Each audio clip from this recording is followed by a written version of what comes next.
Hello friends, स्वागत है आपका एक और नए वीडियो में। वीडियो का टाइटल देख के आप समझ ही गए होंगे आज हम क्लाउड सीडिंग के ऊपर चर्चा करेंगे। तो चलिए दोस्तों शुरू करते हैं।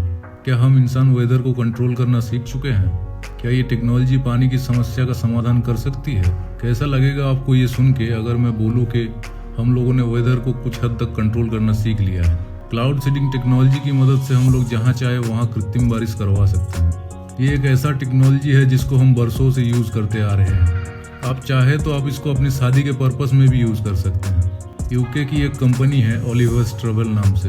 अगर आप इनको बोलेंगे कि मेरे शादी के दिन बारिश नहीं होनी चाहिए तो वो लोग आपसे कुछ पैसे लेके इस टेक्नोलॉजी के माध्यम से आपके शादी के एक दिन पहले ही आपके इलाके में बारिश करवा देंगे ताकि शादी के दिन बारिश ना हो। इतना सब कुछ सुन के आपके मन में ये सवाल तो ज़रूर आया होगा कि ये टेक्नोलॉजी अगर इतना ही अच्छा और एडवांस है तो कई सारे जगहों में जहाँ पानी की बहुत कमी है वो सॉल्व क्यों नहीं हो रही है। चलिए दोस्तों, थोड़ा और गहराई से जानने की कोशिश करते हैं क्लाउड सीडिंग टेक्नोलॉजी को। लेकिन इसे समझने से पहले हमको ये समझना पड़ेगा कि बादल क्या है और ये कैसे बनता है। हम लोगों ने स्कूल में पढ़ा था किसी भी मैटर का 3 स्टेट होता है, सॉलिड, लिक्विड और गैस। इसी प्रकार से पानी का भी 3 स्टेट होता है। सॉलिड स्टेट में बर्फ, लिक्विड स्टेट में नॉर्मल वाटर और गैस स्टेट में वाटर वेपर यानी भाप। अब ये स्टेट चेंज करने का जो प्रोसेस है उसको हम अलग अलग नाम से जानते हैं। जैसे जब बर्फ पिघल के पानी बनता है तो हम उसको मेल्टिंग बोलते हैं, और पानी से जब बर्फ बनता है तो हम उसको फ्रीजिंग बोलते हैं। पानी से जब वाटर वेपर या भाप बनता है तो उसको हम इवापोरेशन या बाष्पीकरण बोलते हैं। और जब वाटर वेपर यानी भाप से पानी बनता है तो हम उसको कॉन्डेंसेशन यानी संक्षेपण बोलते हैं। बादल बनने के लिए कॉन्डेंसेशन यानी संक्षेपण ही असली वजह है। हवा में वाटर वेपर पहले से मौजूद होता है। हवा में वाटर वेपर का मात्रा अगर ज़्यादा रहता है तो हम बोलते हैं ह्यूमिडिटी ज़्यादा है, और अगर कम रहता है तो हम बोलते हैं ह्यूमिडिटी कम है। हम सब जानते हैं कि ज़मीन से जितना ऊपर की तरफ हम जाएंगे उतना टेम्परेचर कम होता रहता है। इसी वजह से गर्म हवा जब ऊपर की तरफ उठता है तो हवा में मौजूद वाटर वेपर्स में भी धीरे धीरे कंडेंसेशन हो रहा स्टार्ट हो जाता है, और ये वाटर वेपर धीरे धीरे पानी की ड्रॉपलेट में बदलना स्टार्ट हो जाता है और हमें बादल के रूप में दिखाई देते हैं।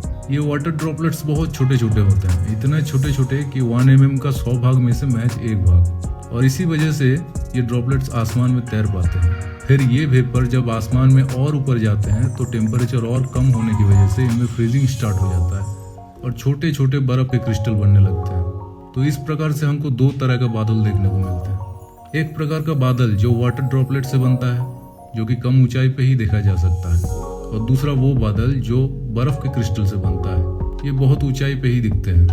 अब सवाल है कि इन बादलों से बारिश कैसे होता है। एक्चुअली ये छोटे छोटे ड्रॉपलेट जब बादल में कलेक्ट होने लगते हैं तो एक दूसरे से मिलकर साइज में बड़ा होने लगते हैं और आसमान में तैर नहीं पाते। ग्रेविटी की वजह से नीचे गिरने लगते हैं और हम देखते हैं कि बारिश हो रहा है। जहाँ हवा का टेम्परेचर ज़्यादा होता है वहाँ बारिश होती है, और जहाँ हवा का टेम्परेचर कम होता है वहाँ पे ये बारिश स्नोफॉल के रूप में नीचे गिरती है। तो बादल कैसे बनता है, बारिश कैसे होती है, ये सब तो हम समझ गए। लेकिन अब सवाल ये है कि क्लाउड सीडिंग टेक्नोलॉजी क्या होता है और इसको किसने बनाया।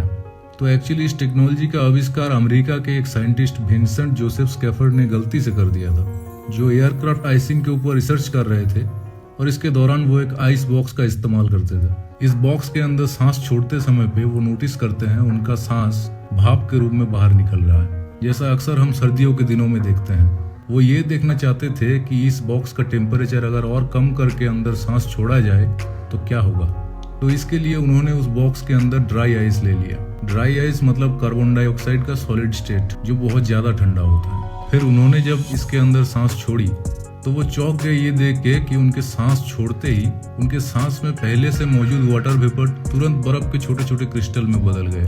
वहीं से उनको ये समझ में आया कि वाटर वेपर्स का टेम्परेचर अगर अचानक से बहुत कम कर दिया जाए तो ये आइस के क्रिस्टल में बदल जाते हैं। और बिल्कुल यही सेम चीज़ होता है आसमान से बारिश गिरने के ठीक पहले। इसको और अच्छे से समझने के लिए वो और कुछ दिन इस पर रिसर्च करते हैं, और फाइनली वो समझ चुके थे इसका इस्तेमाल हम अपनी लाइफ में भी कर सकते हैं।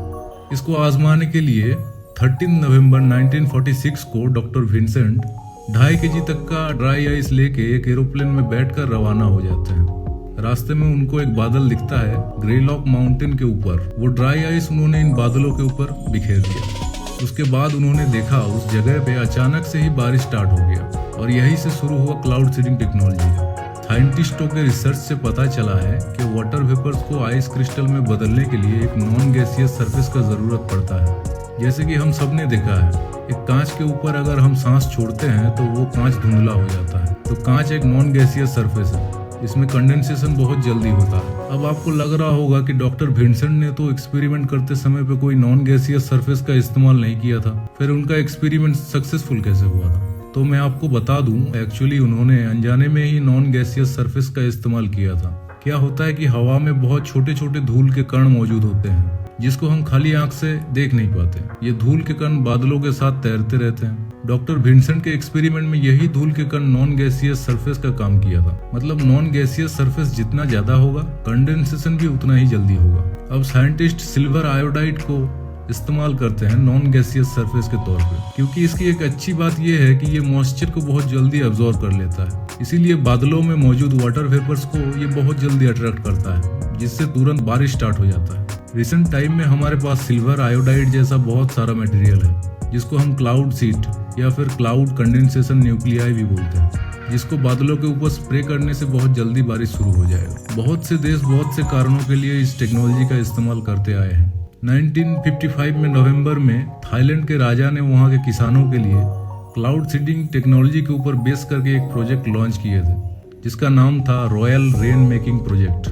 इंडिया में 1983, 1984, 1987 में इस टेक्नोलॉजी का इस्तेमाल किया गया था। इसके बाद 1993 और 1994 में तमिलनाडु स्टेट गवर्नमेंट ने भी इसका इस्तेमाल किया था। कर्नाटक और महाराष्ट्र में भी इस टेक्नोलॉजी का उपयोग हो चुका है।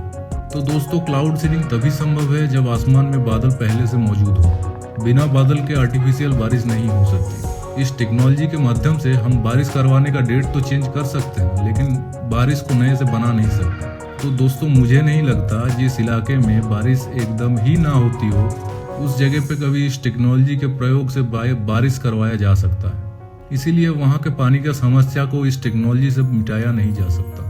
आशा करता हूँ क्लाउड सीडिंग टेक्नोलॉजी अब आपको समझ में आया होगा, कैसे बादलों के ऊपर केमिकल स्प्रे करके कृत्रिम तरीके से बारिश करवाया जाता है। अगर ये वीडियो अच्छा लगा हो तो लाइक कीजिए, शेयर कीजिए अपने दोस्तों के साथ और सब्सक्राइब बटन को भी दबा दीजिए। मिलते हैं दोस्तों नेक्स्ट वीडियो में, तब तक के लिए गुड बाय।